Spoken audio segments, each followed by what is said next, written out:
So next is multinomial theorem.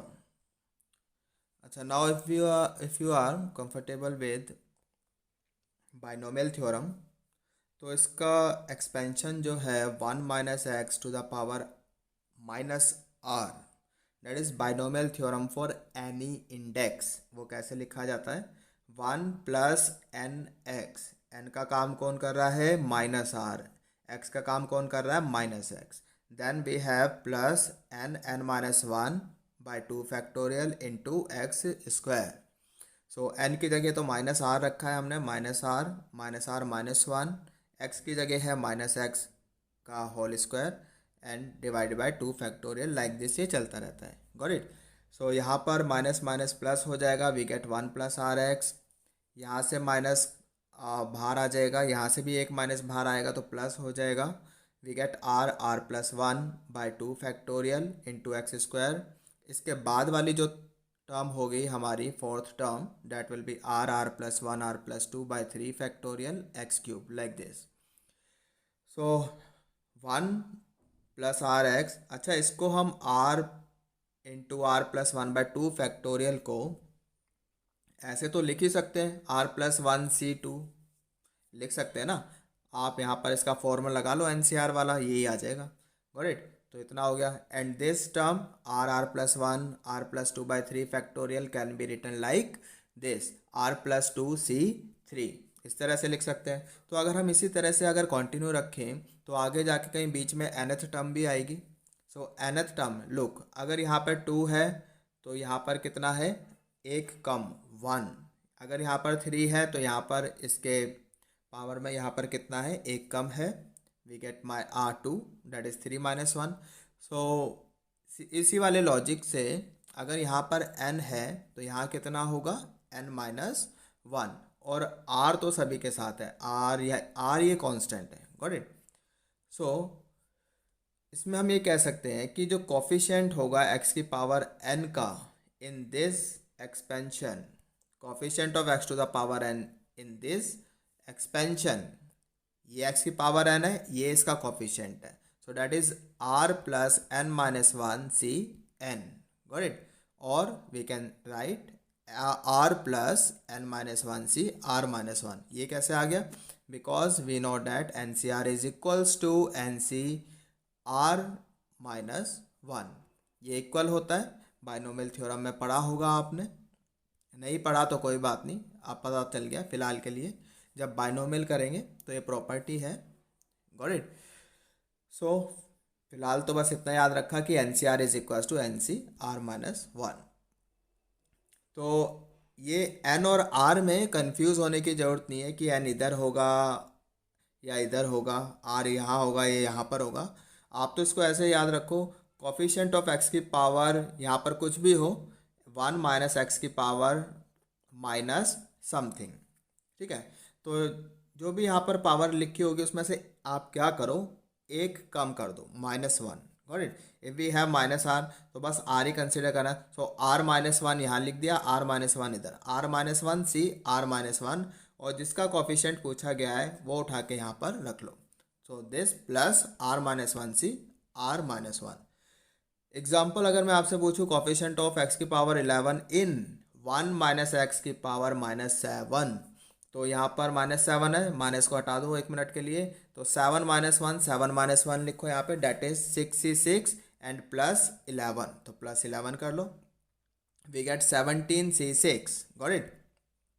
Coefficient of x⁻12 in 1 - x⁻−5, अब यहाँ पर 5 है तो एक कम कर दो, डेट इज 5 - 1, 5 - 1 से 5 - 5 लिख लो एंड 12 उठा के यहाँ plus, so we get 16c4। Got it? तो इस तरह से आपने ये अप्लाई करना है यहाँ पर। Then next is example, if I ask you what is the coefficient of x⁸ in 1 + x⁻12 + 17x² + x⁸ तो x⁸ जब आप इसको एक्सपेंड करोगे, तो यहाँ कहीं x⁸ आएगा, और इस एक्सपेंशन में हम डायरेक्टली लिख सकते हैं एक्स की पावर 8 का कोफिशिएंट क्या होगा, डेट इज 12c8। ठीक है, डायरेक्ट रिजल्ट है। अगर हमें एक्स की पावर आर का कोफिशिएंट चाहिए in the expansion 1 plus x to the power n, तो ये होता है एन सी आर। तो यहाँ पर एन का काम कर रहा है 12, आर का काम कर रहा है 8, तो 12c8 हम डायरेक्टली लिख सकते हैं। यहाँ से तो एक्स की पावर 8 का कोफिशिएंट नहीं आएगा, यहाँ से आ जाएगा, इसके साथ क्या लिखा है 1, सो +1। यहाँ से कोई नहीं, कुछ नहीं आएगा, तो +0। So this is your answer. Now coefficient of x की power 8 in 1 plus x 12 plus 17x² plus x8 plus 7x9। Got it. तो कहने का मतलब ये है कि चलो अगर इसमें पूछा गया है आपसे एक्स की पावर 8 का कोफिशिएंट, तो यहाँ पर मैं एक्स की पावर 8 से एक्स की पावर 8 से छोटा कोई भी टर्म ऐड कर सकता हूँ, या एक्स की पावर जहाँ पर 8 से बड़ी हो ऐसी भी कोई term we can add. Got it. तो छोटी टर्म भी ऐड कर सकते हैं, बड़ी टर्म भी ऐड कर सकते हैं, कुछ फ़र्क तो पड़ने वाला नहीं है, बिकॉज एक्स की पावर 8 का कोफिशिएंट एक यहाँ से आएगा, दूसरा यहाँ से आएगा, यहाँ से तो कुछ आएगा ही नहीं, है ना, यहाँ से 0 0 आएगा। तो एक्स की पावर 8 का कोफिशिएंट इसमें हो जाएगा 12c8। ठीक, NCR वाला फॉर्मूला लगाए और यहाँ से आ जाएगा 1, तो again 12c8 plus 1। Got it. देखो यहाँ भी, यहाँ पर क्या एक्स्ट्रा है, 17x², यहाँ भी है x8, यहाँ भी है, यहाँ पर एक और एक्स्ट्रा टर्म लिख दिया हमने, है ना, बिकॉज आंसर में कुछ फ़र्क नहीं पड़ा, आंसर तो अभी भी वैसा ही है, इसका कोई कंट्रीब्यूशन नहीं है एक्स की पावर 8 में। Got it. ऐसे तो हम बहुत सारी टर्म्स ऐड कर सकते हैं, कितनी भी बड़ी पावर मैं ऐड कर सकता हूँ यहाँ पर अपनी मर्जी से। Got it. तो इसको ध्यान में रखा। कोफिशिएंट ऑफ एक्स की पावर 8 इन 1 प्लस एक्स की power 12 plus 17x² plus x8 plus this, like ये वाला और हमने ऐड कर लिया। क्या अब आप खुद सोचो, अगर मैं इसको एक्सपेंड करूं यूजिंग बाइनोमियल, तो यहाँ पर कभी x की पावर 8 आएगा, कभी भी नहीं आएगा, तो इसका कुछ फ़र्क ही नहीं पड़ता, है ना। तो इसका आंसर में कुछ भी कंट्रीब्यूशन नहीं है, वी कैन ऐड, कुछ फ़र्क नहीं पड़ेगा। तो अभी भी आंसर कहाँ से आएगा, यहाँ से ही आएगा और यहाँ से। तो यहाँ से कोफिशिएंट आ जाएगा 12c8, यहाँ से कोफिशिएंट आ जाएगा 1, तो 12c8 plus 1। Got it. Now remember this.